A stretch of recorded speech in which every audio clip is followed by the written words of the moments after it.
കരുവന്നൂർ സഹകരണ ബാങ്ക് വായ്പാ തട്ടിപ്പ് കേസിൽ എൻഫോഴ്സ്മെന്റ് ഡയറക്ടറേറ്റ് അന്തിമ കുറ്റപത്രം നിർമ്മൽ കുമാർ മോഷ കലൂർ PMLA കോടതിയിൽ സമർപ്പിച്ചിരിക്കുന്നു.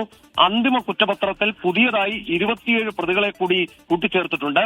ആകെ പ്രതികളുടെ എണ്ണം അപ്പോൾ 83 ആകും.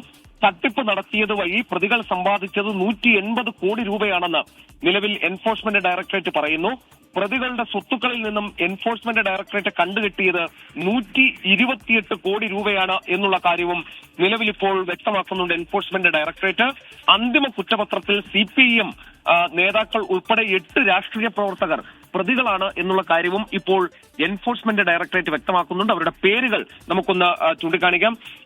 മധു അമ്പലപ്പുറം വടക്കാഞ്ചേരിയിലെ കൌൺസിലറാണ്. AC മൊയ്തീൻ മുൻ മന്ത്രിയാണ്. അതോടൊപ്പം തന്നെ CPIM-ന്റെ നേതാവ് കൂടിയാണ്. മറ്റൊന്ന് CPIM തന്നെ ഈ കേസിൽ 68ാം പ്രതിയായി വരുന്നു എന്നുള്ളതാണ്. അതായത് പാർട്ടി, ഒരു രാഷ്ട്രീയ പാർട്ടി തന്നെ ഈ കേസിൽ പ്രതിസ്ഥാനത്ത് വരുന്നു എന്നുള്ളതാണ് ഏറ്റവും പ്രധാനപ്പെട്ട കാര്യം. 68ാം പ്രതിയായാണ് CPIM വരുന്നത്.